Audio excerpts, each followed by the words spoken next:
ये दिवाली का त्यौहार या भैया दूज का त्यौहार को, इनके सब के पीछे कोई ना कोई बात है। भैया दूज का तो महत्व यही है कि दुनिया में भाई और बहन का नाता, इससे बड़ा कोई नाता नहीं। स्त्री का पति चला जाता है तो भी कोई वो ऐसी बात नहीं होती, वो दोबारा शादी कर सकती है। कुछ हमारे संस्कार हैं जो कई जातियों में नहीं भी करते, लेकिन अगर चाहें तो वो शादी कर सकती है। परंतु जिसका भाई गुजर जाता है उसको भाई दूसरा नहीं मिलता। कहने को अगर कह देता है कि मैं भी तेरा भाई, वो भी किसी को भाई मान लेते हैं, धर्म का भाई की जिसको कहते हैं, लेकिन सगा भाई कोई नहीं होता दुनिया में। पति सगा फिर भी दूसरा हो सकता है। इसलिए भाई और बहन का नाता बड़ा पवित्र नाता है। सदा से एक दूसरे को बहुत प्यार करते हैं और उसी संबंध में भैया दूज का त्यौहार भी मनाया जाता है, क्योंकि ये भी एक घटना ही घटी थी कभी, और उस घटना को याद करके हमने उसको एक परिपाटी बना लिया, उसको निभाते हैं। अच्छी बात है। हर बहन अपने भाई की लंबी आयु की कामना करती है, प्रभु से प्रार्थना करती है कि उसको दुख दर्द पीड़ा ना हो, उसकी जिंदगी में कोई भी ऐसी घटना ना हो जिससे उसको दुख हो। अगर होता है तो बहन को उसके बराबर दुख होता है। इसलिए ये बहुत एक ऐसी बात है जो एक दूसरे के दिल को दिल से जोड़ देती है। यूं तो अपने स्वार्थ के लिए तो जैसे इस वाणी में कह दिया, वो एक अलग बात है कि दुनिया में सतगुरु के समान तो दूसरी कोई चीज नहीं है। दुनियादारी की बातें, दोस्ती नाते, वो हमारे स्वार्थ के हैं, परंतु गुरु के साथ जो हमारा नाता है वो स्वार्थ का नहीं, निस्वार्थ है। गुरु का अपना कोई हित नहीं, वो शिष्य के हित और भलाई के लिए ही कार्य करता है। जो भी उसकी बातें होंगी, जो भी उपदेश होगा, जो भी शिक्षा होगा, वो अपने शिष्य का या जो भी इंसान उनके साथ आके मिलता है, उनको अपने दिल से और अपनी की हुई भक्ति की कमाई से उनको आशीर्वाद देके उनके कष्टों को, पापों को, दुखों को दूर भी करते हैं और उनको आगे के लिए आशीर्वाद देके उनको खुशी भी प्रदान करते हैं। क्योंकि उनके पास वो ताकत होती है। जिस प्रकार से कोई गंदगी लग जाती है तो उसको साफ करने के लिए पानी की आवश्यकता होती है। अगर वो दाग ज़्यादा है तो उसको साबुन सोडा लगा के साफ कर लेते हैं, परंतु जो मन के दाग हैं, उसके दाग और किसी से नहीं, उसका धोबी घाट सिर्फ सतगुरु का ही घाट है। तो सतगुरु वो धोबी हैं जो जन्म जन्मांतर के शिष्य के पापों को धो डालते हैं, परंतु शिष्य में भी वो गुण होना चाहिए कि वो गुरु से अपना काम करवा सके। कबीर साहब कहते हैं, मारी थी लागी नहीं बंक नाल में फूक, गुरु बेचारा क्या करे जब चेला माही चूक। नाम के तो चेले बन जाते हैं, शिष्य बन जाते हैं। देखा देखी, स्वामी जी महाराज ने इसके बारे में कहा है कि देखा देखी गुरु शिष्य होते। कबीर साहब ने कहा है कि देखा देखी गुरु शिष्य होते, किया न तत्व विचारा, गुरु शिष्य दोनों के सिर में जम मारे पंजारा। कि देखा देखी जो गुरु शिष्य बन जाते हैं, अब देह को गुरु मान लेते हैं, स्वार्थ के लिए चेला, स्वार्थ के लिए गुरु हो जाते हैं, तो दोनों ऐसे लगते हैं जैसे कोई पत्थर की नाव पर बैठ के और किसी सागर या समुद्र को पार करना चाहते हैं। पत्थर की नाव पर चढ़ के कोई पार नहीं होता है।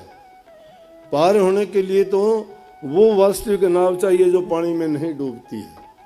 तो संत सतगुरु उसी को कहते हैं कि जिन्होंने नाम की कमाई करके उस दौलत को प्राप्त कर रखा है, वो उस भंडार से कितने ही जीवों को त्याग सकता है, कितने ही जीवों के दुखों को हर सकता है, कितने ही जीवों के जन्म मरण की व्याधि से उनको छुटकारा दिला सकता है। इसलिए इन बातों के लिए ये बात कही गई।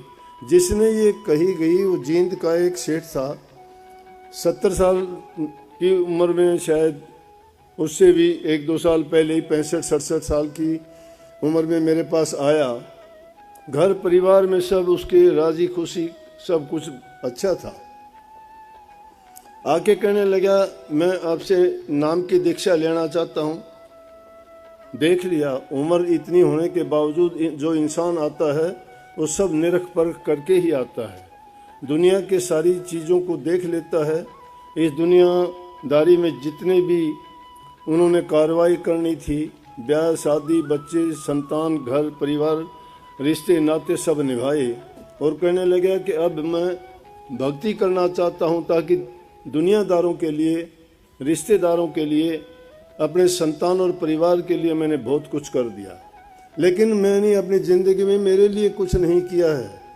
सत्संगियों, कुछ भी करते हो आप करो, दुनियादारी की चीज़ के लिए ज़रूरी है, अपने परिवार के लिए भी ज़रूरी है कि हम काम करें। काम नहीं करेंगे तो हमारा पेट कौन भरेगा, हमें कमा के दूसरा कौन आदमी देगा। कबीर साहब ने कही है, हम तो राम भजांगे राम, ताना भाई कौन तनेगा जी। संत कहते हैं कि पहले काम करो। जो इंसान अपना कमा के नहीं खाता है, काम नहीं करता है, दूसरे पर वजन बन जाता है और उनके देने लेने से अपना पेट पालन करता है, तो वो तो कर्जदार हो गया किसी का। किसी से मांग के क्यों खाए, प्रभु ने सब कुछ उसको दिया है। अपने हक हलाल की कमाई अपने हाथ से करके जो खाता है, उसके शुद्ध विचार, शुद्ध भोजन और उसकी पवित्र कमाई होती है, वो उसके जीवन को भी अच्छा और सच्चाई के रास्ते पर चलने में कोई दिक्कत नहीं है और उसको हर प्रकार से उसकी मन की प्रसन्नता उससे बनी रहती है, आदि व्याधि आदि रोगों से बचा रहता है। तो काम संतों ने, जो भी जिस जाति में, जिस हालात में जो संत रहे, उन्होंने अपना कमा के खाया। किसी ने ये नहीं कहा कि वो उनको कोई दूसरा दे के जाए, नहीं, देते हैं। महात्मा लोगों को कोई इस बात से मतलब नहीं, कोई दे के चला जाता है तो भी उनको लिए वैसा ही है। परंतु संतों ने इस युग में ये रास्ता बहुत आसान बना दिया भक्ति करने के लिए, लेकिन साथ साथ उनके लिए ये बातें भी जोड़ दी कि उनको अपनाए बिना उनका रास्ता या जिंदगी का जीना बेकार हो जाता है। इसलिए उन्होंने कहा कि अपना काम करो पहले, और काम करते करते भक्ति करो, उसमें कोई किसी प्रकार की रुकावट नहीं है। अगर हम काम करते नहीं हैं और सिर्फ कहते हैं कि भक्ति कैसे करोगे, दो रोटी के लिए इंतज़ार करना पड़ेगा, पेट में भूख लगेगी तो सोचोगे आज कोई सेवक रोटी खाना लेके नहीं आया। कबीर साहब ने कही कि कबीर खुदा कुकरी करे भजन में भंग, ता को टुकड़ा डाल के भजन करो निशंक। कि भूख उस कुतिया के समान है जो टुकड़े टुकड़े के लिए इधर उधर भागती फिरती है, अगर उसको ना मिले तो वो तिलमिलाने लगती है। इसलिए भूख हमारे पेट के अंदर इतनी गड़बड़ पैदा करती है कि जब भूख लगती है तो पता नहीं हम क्या का क्या कर जाते हैं। इसलिए कही कि पहले उसको रोटी का टुकड़ा डालो, कहने का मतलब पहले मेहनत करो, काम करो, अपने उदर पूर्ति का काम करो, घर परिवार तुम्हारे संबंधी जितने तुम्हारे ऊपर डिपेंडेंट हैं उनके लिए भी तुम्हारी जिम्मेवारी को निभाओ।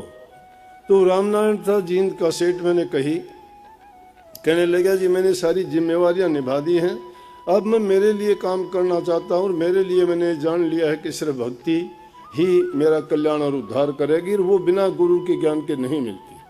अब गुरु का ज्ञान मिलना भी इतना आसान नहीं होता है, हर आदमी उसका अधिकारी भी नहीं होता है।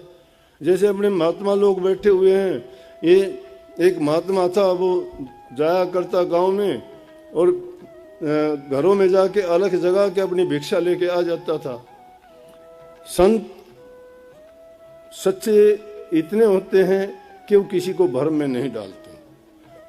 धीरे धीरे करके कमियां तो हर चीज में आ जाती हैं समय के बदलाव के साथ, लेकिन सब एक जैसे भी नहीं होते हैं। सच्चाई के लिए खोजने के लिए निकलोगे आपको सच्चे ही मिलेंगे, लेकिन झूठ पाखंड को ढूंढने के लिए मिलोगे तो आपसे झूठे ही टकराएंगे। आपके मन की भावनाओं पर निर्भर करता है। तो रोजाना जाता, एक दिन एक माई कहने लगी बाबा मुझे भी ज्ञान दे दो। अब सोचने लगे कि जिसको मैं जानता ही नहीं कि इसका क्या सोच है, क्या विचार है, कैसा, किसको ज्ञान कैसे दे दूं? ज्ञान उसी को देना चाहिए जो ज्ञान का अधिकारी हो। संत महात्मा अपनी दौलत बख्शते हैं उससे, जैसे अपने धन में से हम किसी को निकाल के दें तो हमारा धन जाता है। संतों के पास भक्ति रूपी धन होता है, और जब वो शिष्य को नाम की भक्ति की बख्शिश करते हैं तो अपने धन में से उसको देते हैं। तो वो उससे पहले परखते हैं कि कहीं मेरा दिया हुआ बेकार तो नहीं चला गया। तो उन्होंने क्या किया कि चुपचाप कहने लगे बताऊंगा किसी दिन। इसी प्रकार से कुछ दिन जाते रहे, तो एक दिन जब गए तो उन्होंने क्या किया कि खीर बना रखी थी। वो माई कहने लगी बाबा आज तो मैंने खीर बना रखी, आप खीर ले जाओ। बोले कि लो इस कमंडल में डाल दो। कमंडल उनके आगे किया, कमंडल को देखा तो देख के कहने लगे अरे बाबा ये तो साफ नहीं है, इसमें मिट्टी है, इसमें तो कुछ के कुछ पड़े हुए हैं, आपने पता नहीं कितने दिन से धोया ही नहीं है इसको। बोले फिर क्या होता है, डाल दे इसी में, हमें कोई वो न। बोले नहीं, इसमें तो खीर अगर डालूंगी तो ये तो बहुत खराब है, वो भी खराब हो जाएगी। बोला उससे क्या खराब होगी? बोला जी एक अच्छी चीज को बुरी चीज में डाल दे तो खराब तो होएगी। बोला तो यही मैं ज्ञान देना चाहता था कि जब तक हमारे हृदय के अंदर बुराइयां भरी हुई हैं, जब तक हमारे ख्याल और विचार अच्छे नहीं हैं, हम सच्चे नहीं हैं, तब तक उसमें ज्ञान रूपी वस्तु जो गुरु द्वारा दी जाती है वो नहीं ठहर सकती। उस ज्ञान को प्राप्त करने के लिए अपने हृदय में छुपी हुई जो बीमारियां हैं, जो हमारी बदनीति हैं, जो हमारे अंदर कमियां हैं, झूठ की, कपट की, बेईमानी की, ईर्ष्या की, निंदा की, चुगली की, जब तक वो विद्यमान है तो ज्ञान क्या करेगा? उसके लिए वो ज्ञान बेकार चला जाएगा। इसलिए हमें सर्वप्रथम चाहिए कि अपने हृदय की शुद्धि करें। संतों का दिया हुआ नाम हृदय को शुद्ध और पवित्र बनाता है। तो जब शुद्ध और पवित्र चीज मिल जाएगी तो बुराइयां उससे पहले छोड़नी पड़ेंगी।